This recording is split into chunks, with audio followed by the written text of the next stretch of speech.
3 de la tarde. El programa que hoy vamos a ver no se emite en directo como de costumbre, sino que se grabó el lunes 23 de octubre. En los días inmediatamente anteriores a esa fecha, la Universidad de Bilbao había organizado una serie de actividades culturales en torno a la figura del escritor alemán Junger, último representante vivo de lo que fue la gran literatura europea. Y entre las personas que acudieron a esa cita en la capital de Vizcaya, además del propio Junger, al que se le confirió el doctorado honoris causa por la citada universidad, figuraba el doctor Albert Hofmann, químico de profesión y naturalista por afición. Lo que se dice un mito de nuestro tiempo, un hombre de alcance, fama y talla universal. Por muchas cosas, pero sobre todo porque el doctor Hofmann sintetizó allá por los años 30 en los laboratorios Sandoz de Basilea la diatilamida del ácido lisérgico, descubrió lo que hoy conocemos con el nombre de LSD y provocó uno de los mayores fenómenos o cataclismos, según se mide, culturales y contraculturales de la historia universal. No podíamos desaprovechar la oportunidad de traer al mundo por montera a este nuevo Pitágoras, a este octavo sabio de Grecia, y de ahí que hayamos renunciado, otra solución no era posible a lo que en la jerga televisiva se llama el... Juan tiene en estos momentos 84 verdes años entre pecho y espalda y, como van a comprobar enseguida, está hecho una rosa. Es suizo de habla alemana y en alemán. Vamos a entendernos con él gracias a los servicios de traducción simultánea. Y fue Antonio Escotado, autor de esta historia de las drogas en 3 volúmenes recién aparecidos y tertuliano habitual en el mundo por montera, quien consiguió traer a Hofmann a este programa. De modo que es justo que sea también Escotado quien nos lo presente, aunque sea por poderes. Tengo aquí una larga e interesantísima entrevista con Hofmann, firmada por Escotado y publicada por la revista El Paseante. Y esa entrevista empieza con lo que ahora, a guisa de presentación de nuestro principal invitado en el día de hoy, voy a leerles. En el otoño de 1977, una muchedumbre llenaba el aula magna de la Universidad de California en Santa Cruz y sus inmediaciones, con el rostro pegado a las ventanas o el oído atento a los altavoces que difundían las ponencias de distintas celebridades en un simposio internacional. Un hombre de mediana edad, aparentemente, sencillo traje gris y corbata, se abrió paso con dificultad hacia la mesa, donde distintos micrófonos florecían como ramas de un arbusto metálico. Cuando las ovaciones se serenaron, el llamado padre de la era psicodélica desplegó unas cuartillas y empezó diciendo: «Temo decepcionarles, quizá esperaban a un gurú. En vez de eso se les presenta un químico». Y, en efecto, el químico ha acabado sugiriendo, este químico, un concepto del mundo, la metáfora del transmisor-receptor, seguramente hablaremos de ella en el curso del programa, que pronto aparecerá en castellano bajo forma de libro. Hofmann nació en el cantón suizo de Aargau en 1906, en el seno de una familia humilde que quedó desamparada por la muerte prematura del padre. Pasó su adolescencia en el banco de taller de una fábrica como primogénito responsable de los suyos, pero le fascinaba la investigación científica y cursó simultáneamente estudios de química en Zúrich, que terminó en un tiempo récord y con premio extraordinario, culminando esa carrera con una tesis doctoral que hizo época, al describir por primera vez la hasta entonces enigmática estructura de la quitina.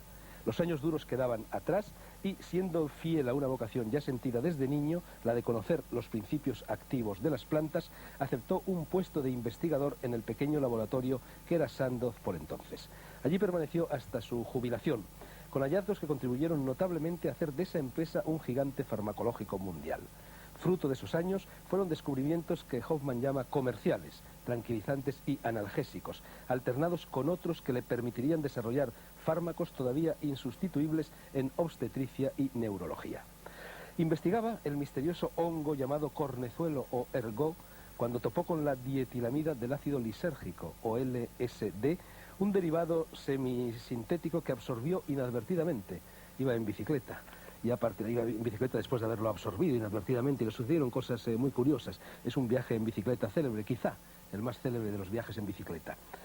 Decía, mejor dicho, Escotado, que este derivado semisintético fue descubierto por Hofmann y a partir de entonces no solo su vida, sino la de innumerables otros experimentó una profunda modificación. Junger y Aldous Huxley, también la CIA y la psiquiatría institucional se apasionaron con el producto, unos creyendo que contribuía a ensanchar la cordura y otros que permitía desatar a voluntad la demencia. En cualquier caso, nadie discutió que esa sustancia y varias más de su especie, descubiertas por él durante los años 50, eran el hallazgo psicofarmacológico más importante del siglo. Doctor honoris causa en Harvard, Zúrich, Estocolmo y Berlín. A mediados de la década siguiente fue invitado por la Academia Sueca a pronunciar el ciclo de conferencias previas al otorgamiento de su galardón, que quedaría indefinidamente pospuesto cuando el conjunto de prometedores hallazgos se convirtió de la noche a la mañana en amenaza mortal para el orden establecido. Instado por el Pentágono a que colaborase en sus proyectos de armas químicas y por la inteligencia contracultural a hacer precisamente lo contrario, todo ello a partir de las mismas sustancias, comenzó para él, para Hoffmann, una época de perplejidad solo apaciguada con la distancia crítica que otorga el paso del tiempo. Hasta aquí un poco larga, pero creo que era necesaria la presentación de Albert Hoffmann. Aquí lo tenemos. Bienvenido, doctor Hoffmann, a este programa. Gracias por ponerte el mundo por montera con nosotros.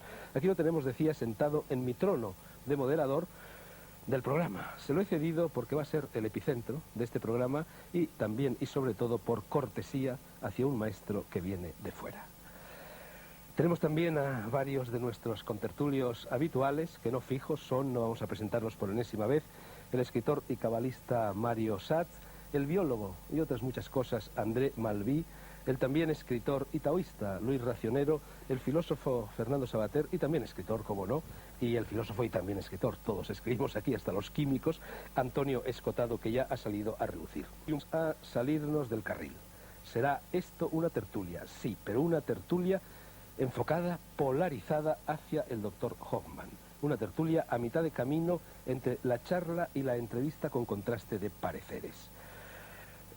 Los contertulios del Mundo por Montera se convierten hoy en alguaciles alguacilados y en vez de dar opiniones, aunque también las darán, van a provocarlas. O sea, vamos a entrevistar conjuntamente a nuestro invitado, pero de modo tal que sus preguntas y las respuestas de Hoffmann puedan dar pie a otras intervenciones de las personas presentes en el estudio.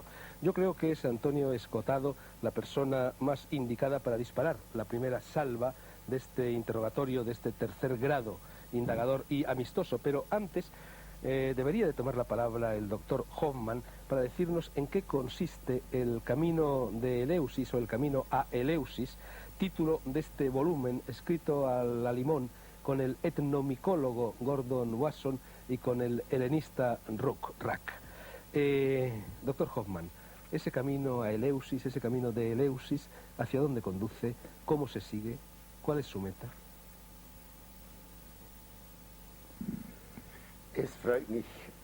Me alegra mucho tener ocasión de poder hablar sobre LSD sirviéndome de Eleusis.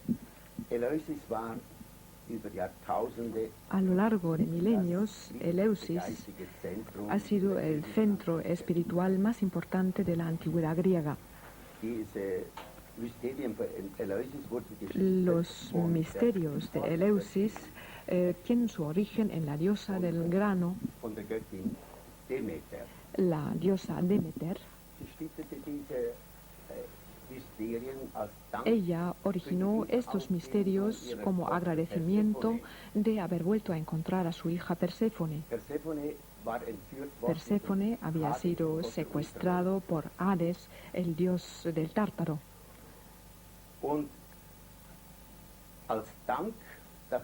Y como muestra de agradecimiento, la diosa del grano regaló a la humanidad los cereales, así como los misterios de Eleusis. En estos misterios se enseñaron una serie de reflexiones sobre la vida y la muerte del hombre. Se sirvieron del ejemplo del mismo grano del centeno.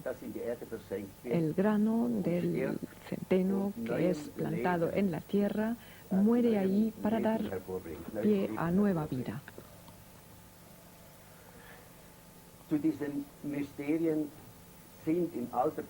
Forman parte de estos misterios toda una serie de personajes conocidos en la antigüedad: Píndar, Cicerone, Platón. Todos estos personajes fueron allí en peregrinaje y les estaba prohibido decir lo que ya habían visto. Era un secreto. Pero lo que sí les estaba permitido era contar cuál era la importancia que para ellos tenía el misterio de Eleusis. Y de forma unánime, todos manifestaron que allí les había sido permitido comprender los mismos inicios de nuestra vida y también habían logrado vislumbrar el final de la vida. Habían empezado a entender de dónde venían y a dónde iban. Se sabía que los adeptos que peregrinaban a Eleusis, después de largos preparativos, al final de su viaje recibieron una bebida sagrada. Esta bebida es la que les proporcionaba la iluminación. Y de siempre había sido un problema para los investigadores y para la ciencia el averiguar los ingredientes de esta bebida sagrada capaz de iluminar la mente humana. Se formularon las más diversas hipótesis y teorías y yo, conjuntamente con unos amigos, con el señor Mosen y el señor Röck, he formulado la hipótesis que tenía que haber una combinación del tipo de LSD que estaba contenida en esta bebida sagrada. Llegamos a esta conclusión por la razón siguiente. Cerca de Eleusis, y en realidad en todo el ámbito mediterráneo, crece entre la hierba salvaje un cornezuelo de centeno muy especial. Y en este cornezuelo de centeno nosotros descubrimos sustancias y combinaciones muy cercanas al LSD. En realidad solo están caracterizados por una variante química muy poco importante. Y por consiguiente parece probable que los sacerdotes de Eleusis fuesen recogiendo este cornezuelo de centeno, lo tenían cerca, no tenían más que triturarlo y es muy probable que sea esta la sustancia que se mezclaba en la bebida sagrada para convertirla en una bebida perfectamente psicodélica. So ist es also naheliegend, auch weil die Demeter war die Göttin des Korns. Por otra parte, hemos dicho que la diosa Demeter era la diosa del grano, y esta es una razón de más por la que el principio activo de Eleusis posiblemente proceda del grano. Hasta ahora, por parte del mundo de la ciencia, todavía no ha habido ninguna voz de oposición en contra de esta teoría. Parece ser, por consiguiente, que esta hipótesis es más que probable. Antonio, ex homo, pero antes de formularle la primera pregunta, me gustaría tú, que fuiste el primero de todos nosotros que lo conoció y que además lo has visitado en su casa, en la cumbre de una montaña suiza, de una colina suiza que linda ya con Francia, que evocaras un poco cómo es Albert Hoffmann, cómo lo conociste, cómo vive. Bueno, yo leí el libro LSD Mein Sorgenkind, que aquí se ha traducido por testimonio de su descubridor, pero que se debía traducir por mi problemática criatura, LSD, mi problemática criatura.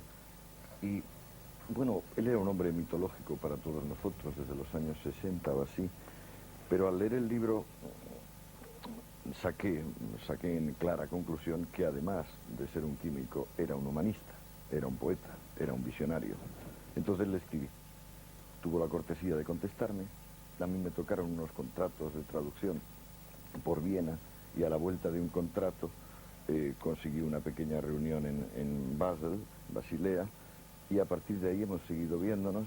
Esto era unos 6 años aproximadamente, y bueno, a los 3 años o así tuve el honor de hacer el viaje para llegar a su casa, porque su casa es el primer viaje del conocimiento de Alberto. Se pasa por muchos sitios, por cañadas profundas, por pastos maravillosos, con lustrosas vacas. Se ven esas casas todas de madera de Suiza. Y él arriba tiene una casa, pues, como de Frank Lloyd Wright, pero en un escenario, pues, de la Suiza de Guillermo Tell. Tiene una piscina dentro, una pequeña piscina, donde él se baña. Es una delicia permanecer allí.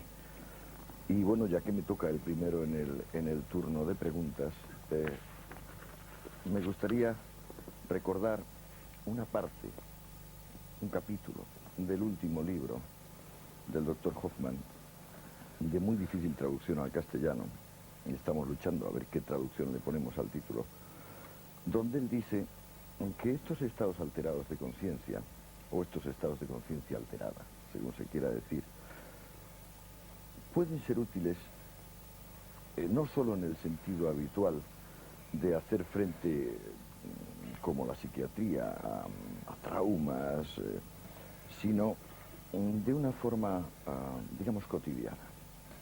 No podemos ir, dice el doctor Hoffman, por la vida haciendo nuestros negocios habituales en este extraordinario estado de ánimo.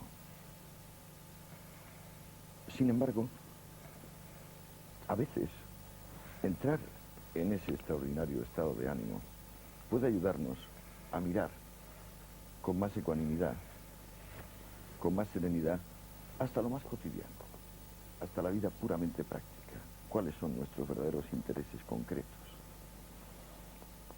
Al leer esto, yo pensé que quería saber un poquito más, un poco más, de que no podemos ir por la vida en este extraordinario estado de ánimo y, sin embargo, no podemos ir por la vida sin que alguna vez tengamos este extraordinario estado de ánimo.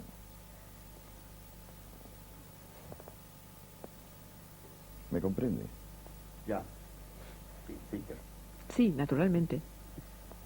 Also ich glaube, was Bueno, yo creo unter dem que Einfluss von lo LSD que eindringt, se percibe bajo la influencia de LSD es lo que en otros términos, sobre todo en terminología religiosa, se ha calificado como iluminación. Se trata de una vivencia del mundo y también del propio yo que difiere de la conciencia cotidiana en el sentido de que la barrera entre el yo y el tú, entre el yo y el entorno, que esta barrera desaparece, un poco más o menos. Este pensamiento dualista con el que funcionamos de forma habitual es superado y, por así decir, uno se adentra en la creación. Se tiene la sensación de comprender que la creación, o se tiene la sensación de comprenderse a uno mismo mucho mejor, se experimenta la creación no por más tiempo solo con la razón, sino con la emoción, con el corazón. Y esto es lo característico de los visionarios, es lo que ellos describen. Quizás no sea exactamente lo mismo, pero es una sensación muy parecida con un significado igualmente parecido. Sí. Fernando Savater, tu turno. Bueno, en primer lugar yo quisiera también, aunque sea un poco unirse al coro de las justificadas alabanzas que estamos oyendo, decir que para mí también es muy importante encontrarme aquí con el doctor Hoffman, al que considero, digamos, un creador en el sentido de impulsor espiritual y de persona capaz de desarrollar la energía espiritual, con el mismo título con que consideramos a los grandes poetas, a un Rimbaud, a un Hölderlin, que han hecho esa misma función de expandir la conciencia humana. En una ocasión, hay una anécdota que no sé si alguna vez la habré contado a los oyentes aquí mismo.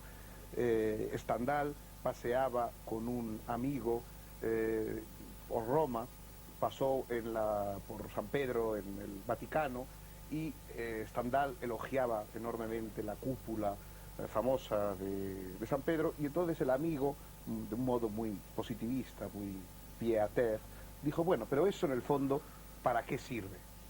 Y Stendhal le contestó, eso sirve para conmover el corazón humano. Bueno, yo creo que el corazón o el espíritu humano es un poco como los crecepelos, ¿no? Que hay que agitarlo antes de usarlo, que hay que moverlo antes de usarlo. Y el arte es uno de esos estimulantes que sirven para agitar el corazón humano, y el doctor Hoffmann también, yo creo que le debemos uno de esos estimulantes para agitar y para utilizar el corazón humano, de los más importantes, de los más interesantes que nuestro siglo ha visto. Mi pregunta se centraría en torno a una persona para mí muy querida, que en mi adolescencia fue muy importante para mí como lector, que es Aldous Huxley. El doctor Hoffmann conoció bien a Huxley, incluso tuvo, en fin, fue la persona que le proporcionó y que le introdujo, digamos, en el tema de la apertura de las puertas de percepción, a lo cual Huxley dedicó tantas páginas importantes, y creo que finalmente incluso le asistió en el momento de su muerte, al final como Huxley quería. Me gustaría que si brevemente él pudiera contarnos algo de su relación con Huxley, yo se lo agradecería mucho.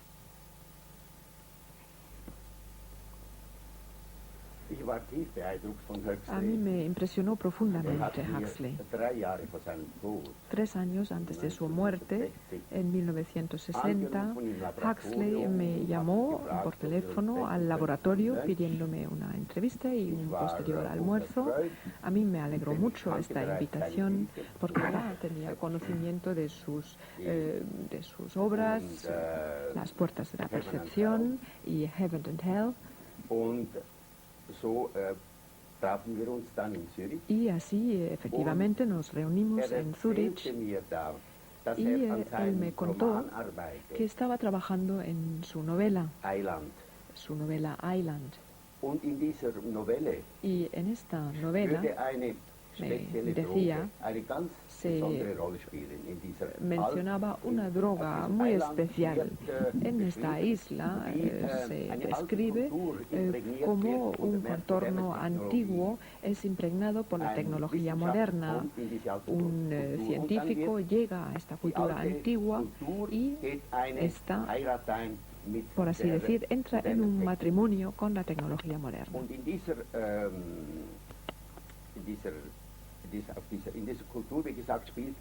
Y en esta cultura hay una droga que juega un papel fundamental, la Moksha-Medizin. Se trata de la llamada medicina de la iluminación. Y esta medicina, en esta cultura utópica,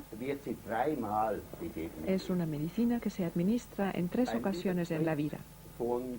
La primera vez en el tránsito de la niñez a la pubertad, una segunda vez en la crisis de la mediana edad y finalmente poco antes de la muerte en esta gran transición.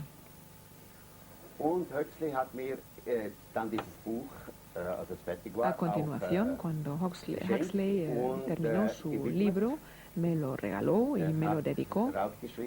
Escribió a Dr. Hoffmann, al descubridor original de la Moksha-Medizin. Y efectivamente, Huxley, aquello que describió en su novela, es lo que él ha vivido en su propia vida. Cuando ya estaba en el lecho de muerte, no hay que olvidar que padeció un cáncer muy doloroso. Ya no era capaz de hablar. Pues en el lecho de muerte, como digo, escribió unas notas para que las leyera su mujer, indicando 0,1 miligramos de LSD y M. Su mujer sabía lo que significaba. Ella le preparó esta inyección y él murió en paz.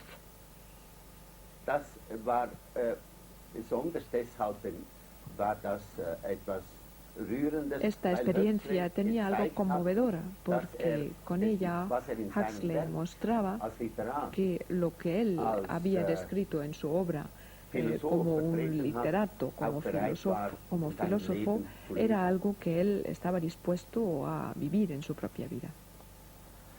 Luis Racionero, tú nos has traído precisamente este libro de Aldous Huxley, Moksha, Sí. que habla de lo que nos acaba de hablar Albert Hoffman. Una Exactamente. pregunta, Luis, por favor. Sí, claro, a mí me interesa enormemente el señor Hoffman porque hasta el LSD yo había creído que el conocimiento consistía, bueno, en leer libros, en hablar con personas ilustradas y por tanto ir acumulando información. Con el LSD yo me di cuenta que el conocimiento, aparte de ir llenando el cerebro, podía ser poner el cerebro en otro estado. Es decir, yo creo que a veces se evoluciona más si uno pasa de un computador a otro más grande o de un programa a otro que llenando el mismo computador de más y más información. Es ese salto cualitativo el que desde luego me interesó enormemente al probar el LSD. Es decir, el cerebro se convierte en otra cosa, funciona de otra manera, parece que tiene muchísimas más conexiones neuronales. Y yo le quería preguntar si él pudiera explicar de una manera accesible al público en general, pues qué pasa químicamente o neurofisiológicamente en el cerebro cuando uno toma sustancias de este tipo. ¿Cuál es el mecanismo que hace que el cerebro se transforme en otra cosa, llegue a otro estado de funcionamiento?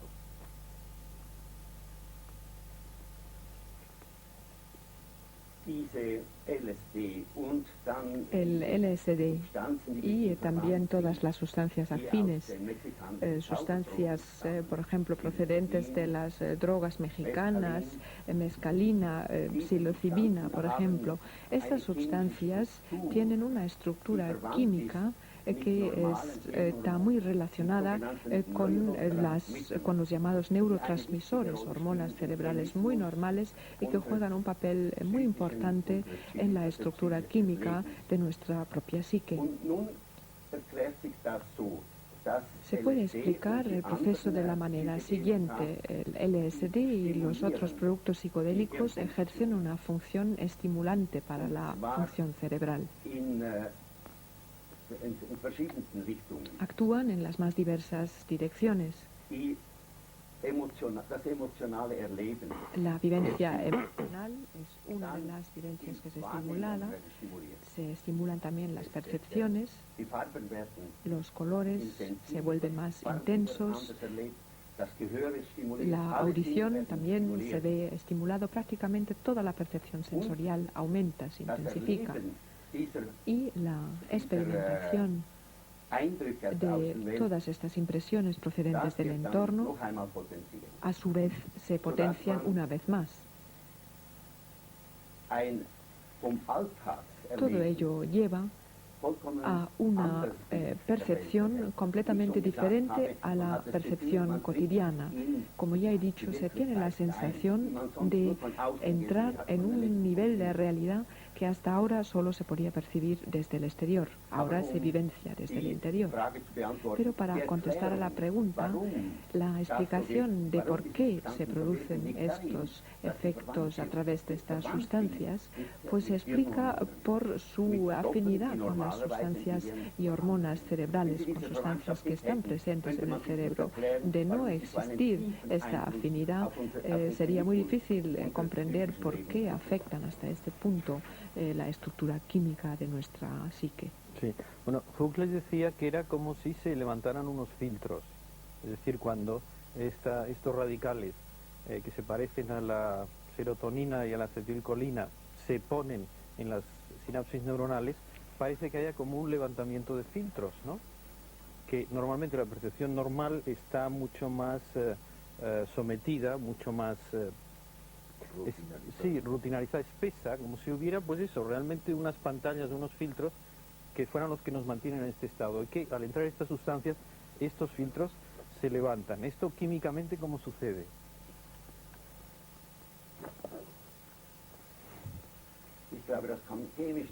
Bueno, creo que no se puede explicar desde un punto de vista químico. Aquí estamos más bien ante una metáfora. Además, Huxley utilizó otra metáfora. Él dijo, normalmente nuestras sensaciones y nuestro entorno tiene que ser filtrado. Si nosotros pudiéramos evidenciar todo lo que nos llega, no podíamos procesarlo. Necesitamos una válvula.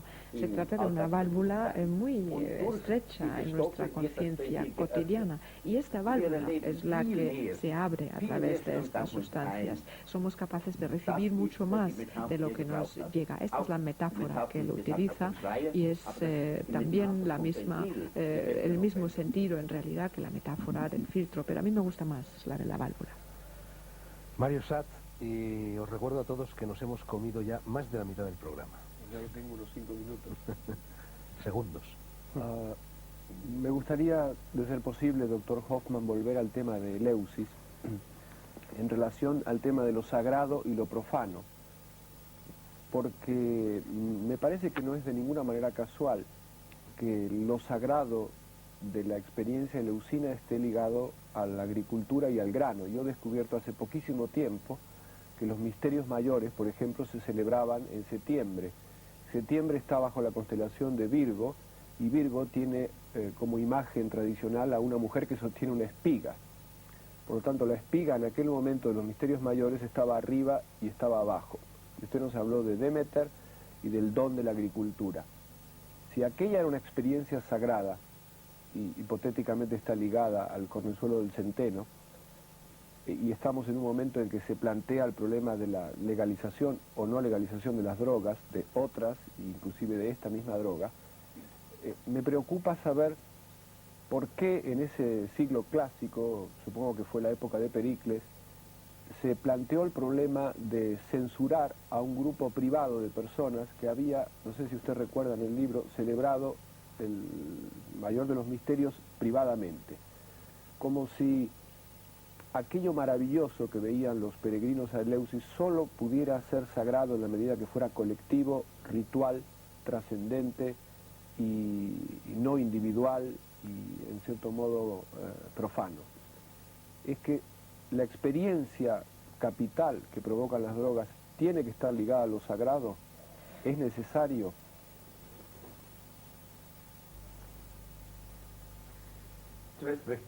En primer lugar, quisiera decir, bueno, usted ha hablado de la prohibición de las drogas o de su posible legalización. Hay que diferenciar entre diferentes tipos de drogas. Hay drogas que son sumamente peligrosas.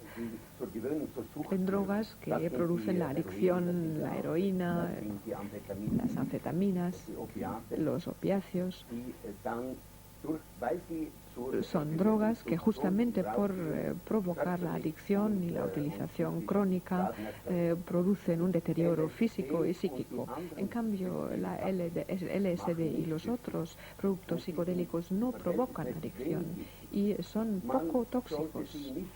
No hay que clasificarlos realmente como drogas. Aldous Huxley ha dicho que estas sustancias nunca deben denominarlas como drogas para no incluirlas en este conjunto de sustancias problemáticas. Con ello no quiero decir que estas drogas carezcan de peligro. Esta es la razón por la que en Eleusis se presentan en un marco restringido. Esta es la razón por la que los indios, por ejemplo, que siguen utilizando estas drogas en la actualidad, lo hacen a modo de plantas sagradas solo destinadas al culto religioso, porque cuando no se está preparado para lo que a uno le sucede bajo la influencia de estas sustancias, pues uno no es capaz de superar esta experiencia desde un punto de vista psicológico. Para el no iniciado, la vivencia que se produce es tan abrumadora, esta experiencia que consiste en separarse del mundo habitual para adentrarse en un mundo mucho más complejo, mucho más profundo para una persona no preparada. La consecuencia puede ser un profundo shock psíquico, un derrumbamiento traumático. Este es el peligro de estas sustancias. Tienen que utilizarse en un marco ceremonioso que nos falta normalmente. ¿Y cuáles son las consecuencias de esta situación? Se ha visto muy claramente en América. En los años 60, por ejemplo, se produjo casi una nueva era, al menos era lo que se creía en aquella época, en la época de los hippies, pero se ha mostrado que se había obrado sin cautela. Estas sustancias se habían ofrecido como bienes de consumo para un consumo masivo, sin tener en cuenta la necesaria cautela, el necesario cuidado que ya se conocía en la antigüedad, y una cautela que también respetan los indios. En aquella época, en los años 60, se vendía LSD por la calle sin respeto alguno, y esta fue la razón por la que se produjo la catástrofe. La revolución psicodélica terminó en el sentido de que estas sustancias que antes en los Estados Unidos eran productos libres, de venta libre para su utilización en medicina y también para el consumo privado, a raíz de estos acontecimientos de los años 60 se pasaron a prohibir, adquirieron una fama todavía más negativa que los opiáceos. Sin embargo, los médicos que tienen estas sustancias en su posesión hasta hoy no pueden utilizarlos, a diferencia de los opiáceos que sí pueden utilizar. Y quizás aquí habría que intentar provocar un cambio. Deberían ser productos accesibles para la psiquiatría y la investigación médica. Por así decir, hoy en día los psiquiatras se han convertido en los gurús y los sumos sacerdotes de nuestra sociedad. Y si tomamos el ejemplo de los indios, estas sustancias están en manos del curandero, del sacerdote de la tribu. Es el único que debe utilizarlos, porque es el que sabe y sabe cómo administrarlas.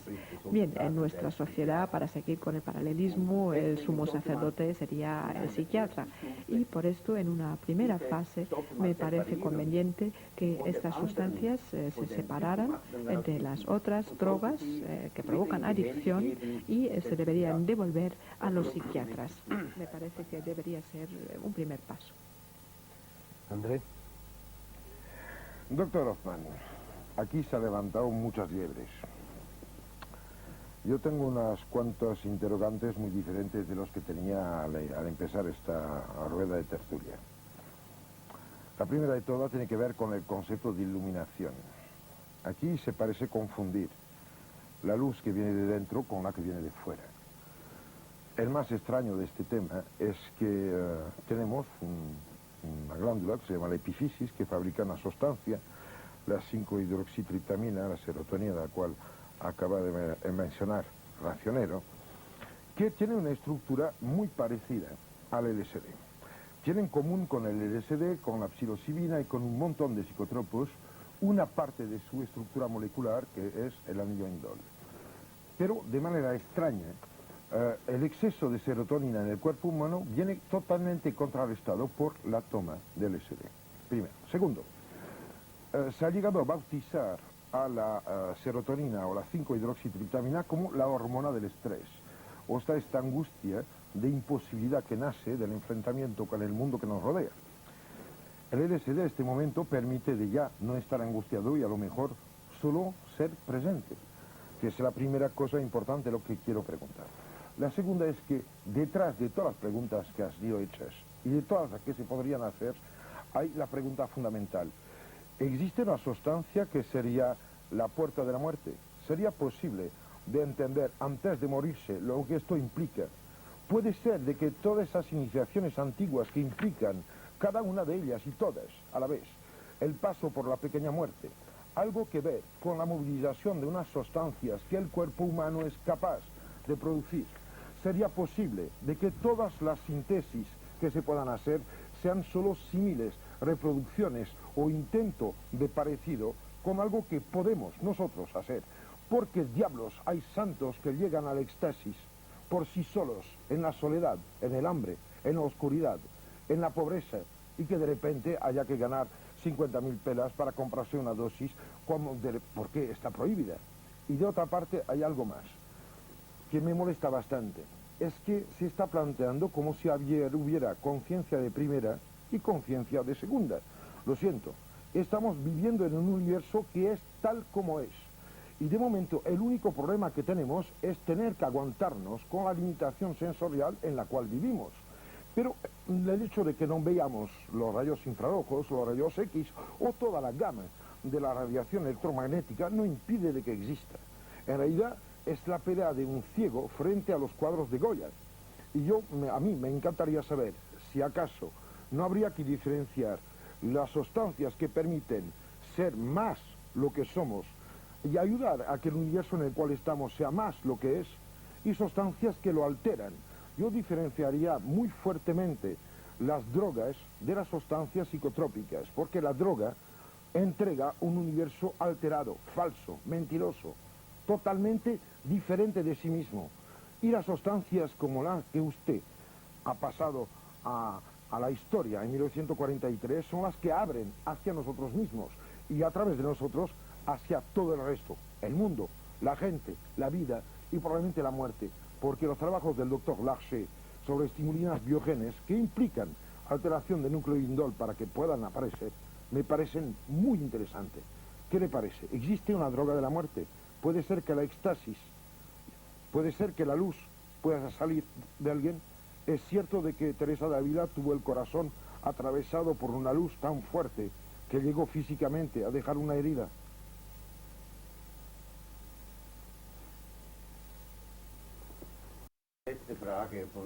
Bueno, en cuanto a la última pregunta de la Santa Teresa de Ávila, se trata de una pregunta a la que no puedo contestar, pero todas estas preguntas me llevan una vez más a Eleusis. En Eleusis se transmitió un conocimiento sobre la vida y la muerte. Y este conocimiento, de hecho, es el conocimiento que buscamos en nuestra vida. Cualquier ser humano reflexiona sobre su origen y sobre la meta a la que se dirige. Y hay diferentes métodos para llegar a una contestación, diferentes métodos para lograr unos conocimientos más profundos, métodos como la meditación, los diferentes ejercicios del yoga, el aislamiento al que se han sometido muchos de los llamados santos. Y también existe la vía por las sustancias psicodélicas, pero no es más que un camino para ayudarnos en esta búsqueda. Y de hecho, muy a menudo las vivencias bajo la influencia de LSD y otras sustancias psicotrópicas se describen como una muerte y un resucitar. Hay una fase en la que se experimentan unas vivencias muy sombrías, fases que podrían describirse como una sensación de muerte, pero al final de esta vivencia vuelve la luz, y es justamente lo que muestra Eleusis, a saber, el abandonar el mundo habitual. Pues este abandono, esta separación del mundo cotidiano, pues puede equipararse a una sensación de muerte. Se abandona lo que uno conoce como el mundo, este mundo cambia y durante un momento se tiene la sensación de estar perdido, pero a continuación uno entra en un nuevo nivel de conciencia con la sensación de haber integrado la conciencia cotidiana dentro de esta nueva conciencia. Se experimenta una nueva dimensión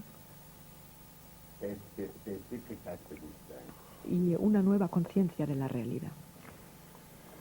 Mira, la mejor manera de morir es la de dejar de vivir, evidentemente. Sin embargo, el hecho de poder experimentar, mientras el cuerpo vive, la muerte, como el acabar una cierta trayectoria, pero solo implicando la mente, la capacidad que tenemos de ser consciente de nosotros mismos y de lo que nos rodea. Yo y el gran otro, este universo con el cual estoy dialogando siempre, pasa evidentemente por prótesis. Yo creo que las drogas son prótesis y que hay prótesis que obligan a caminar torcido y otras que ayudan a caminar recto. El fundamento de mi pregunta era de saber si el LSD, el dietilamido de ácido metildelisérgico, ayudaba a caminar recto o solo nos enseñaba uno de los varios caminos que permiten rodear la existencia recíproca de este gran otro y de cada uno de nosotros.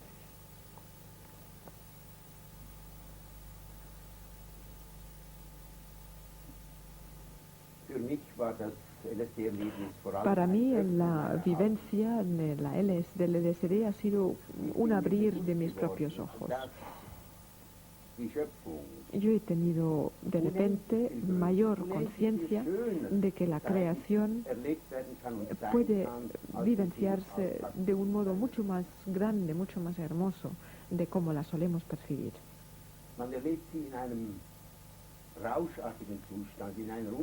Es un estado de estimulación y de un verdadero éxtasis, pero hay que volver. No se puede permanecer en este estado extático, estimulado. No podemos vivir nuestra vida normal en este estado. Para hablar en palabras de Huxley, tenemos que volver a cerrar las válvulas, tenemos que volver a afrontar nuestros problemas cotidianos. Pero es importante saber que detrás de la barrera de nuestra vida cotidiana se oculta un mundo mucho más amplio, mucho más profundo y divino. Una pregunta sin respuesta necesaria. Muy breve, ¿Quién Andrea. murió cuando usted nació y quién nacerá con su muerte? No se contesta esto y dejo la frase.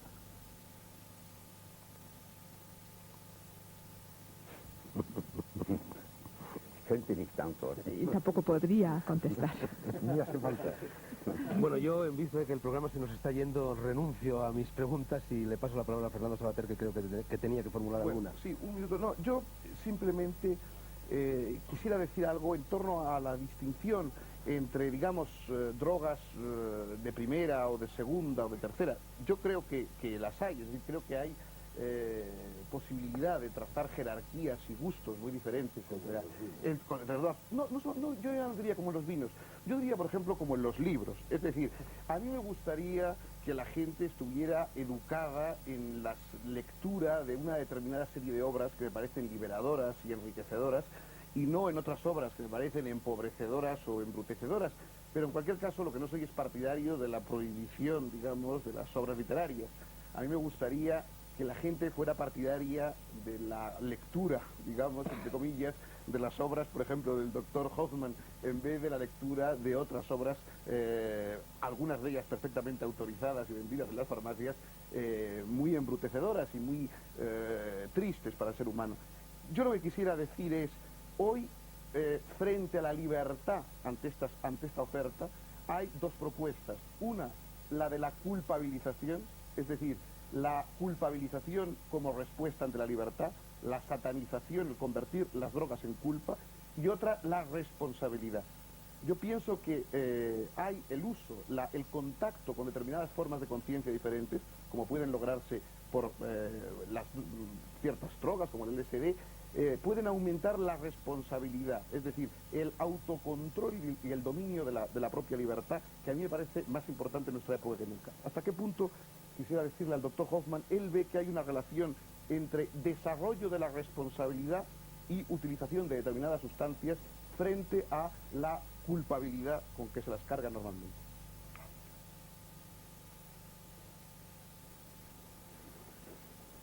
Es sehr wichtig, dass man sich bewusst ist, que uno comprenda perfectamente que la utilización de las drogas es una aventura, porque la entrada en otros niveles de conciencia, ya sea a través de la meditación o productos psicodélicos como el LSD, siempre implica un atrevimiento. Pero creo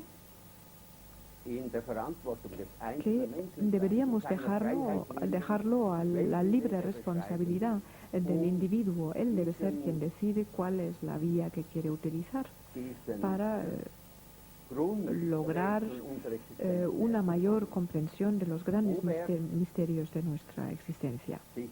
Tiene que ser él quien decide si prefiere servirse de las enseñanzas religiosas, de la fe, para acercarse a este misterio, o si prefiere utilizar métodos de la meditación, métodos de aislamiento, o si prefiere consumir sustancias psicodélicas, pero en realidad no es tanto el LSD el que puede aportar la iluminación a un individuo. Hace falta una preparación, hace falta una expectación y una madurez y una responsabilidad muy grande. Sin estos requisitos, el LSD no es más que una sustancia que tiene relación con nuestro organismo. Nosotros, como organismos bioquímicos, tenemos una afinidad con el mundo vegetal, tenemos vitaminas procedentes del mundo vegetal y hay sustancias que influyen en nuestra conciencia. Vivimos en el mismo ciclo que las plantas, y el LSD, al igual que todas las sustancias psicodélicas, tienen su origen en el mundo vegetal. Nosotros lo debemos todo a la planta, le debemos nuestro alimento, nuestro propio proceso vital y su energía, y en realidad podríamos calificar a estas sustancias de psicovitaminas, capaces de ayudarnos a ir más allá de nuestra maduración física, que nos ayudan a un crecimiento psíquico y espiritual. Respecto de Ernst Jünger, hemos hablado bastante de Aldous Huxley. Sin embargo, tu experiencia personal es mucho más con Ernst Jünger. ¿Hay alguna diferencia entre la descripción del estado psicodélico o psiquedélico en Huxley y la experiencia de estos mismos productos en Jünger? Claro, uno alemán y otro americano. Inglés. Que es un corte brutal. Bueno, efectivamente se puede decir que hay una diferencia.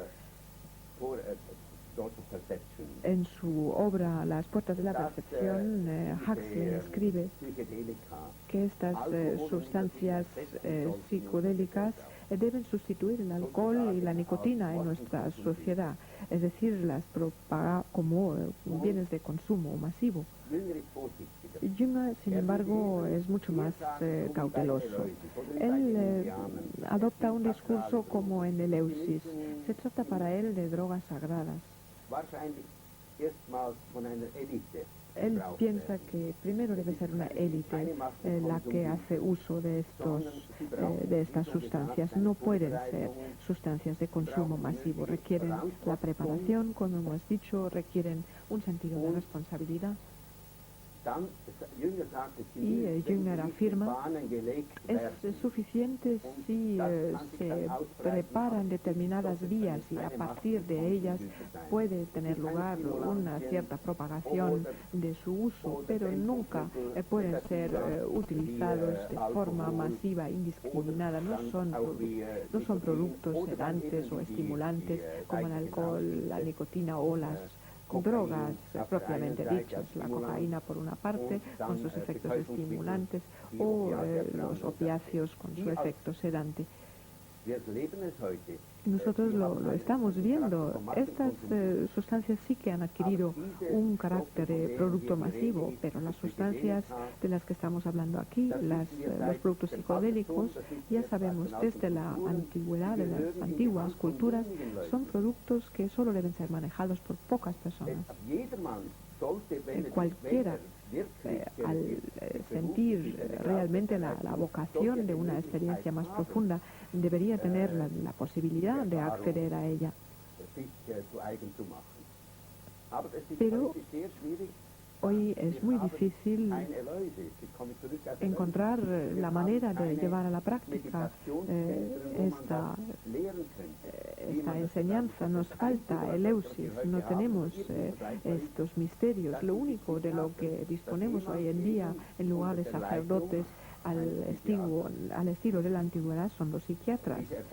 Es posible que bajo la guía de un psiquiatra alguien intente encontrar una experiencia de ese tipo.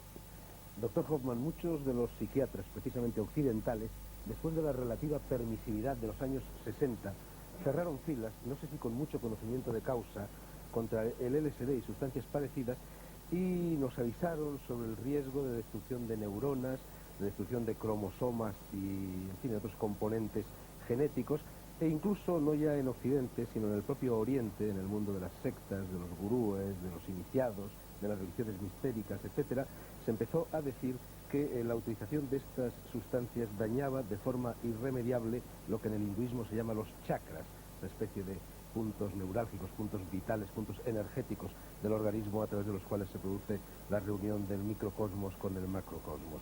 ¿Qué hay de verdad y qué hay de leyenda interesada en este ponernos sobre aviso a propósito de estos peligros?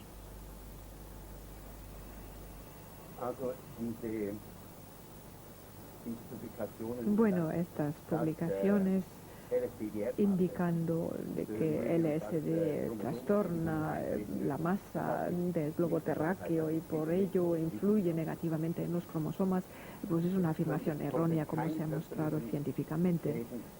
No se han podido demostrar secuelas físicas. Como ya he dicho, el peligro radica de que la vivencia psicológicamente profunda de una realidad distinta sea una experiencia que por una psique determinada no sea superada. No ha habido ningún tipo de peligro físico. Se han tomado centenares de dosis de LSD por un mismo individuo sin que se haya producido ningún daño físico. Cuando se toma solo 3 veces la cantidad de heroína de la que es necesario para obtener su efecto habitual, pues el individuo muere.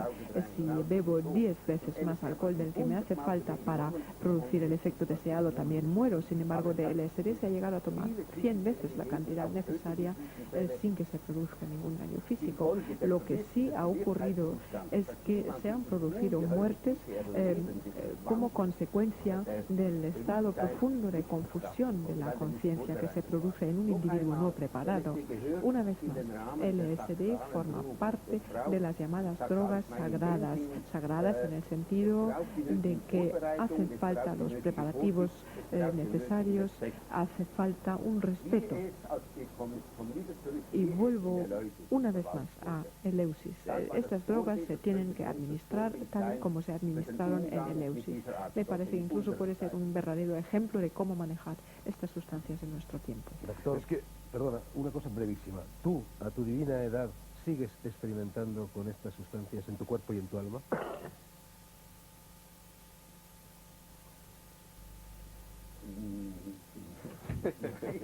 No. Todo lo que LSD me ha podido dar, ya me lo ha dado y ahora intento vivir de acuerdo con estas vivencias. LSD me ha abierto los ojos, he sido capaz de comprender y ahora intento mantener mis ojos abiertos sin LSD, mantener la conciencia abierta sin LSD, seguir comprendiendo el milagro de la vida, del milagro y misterio del ser y del devenir.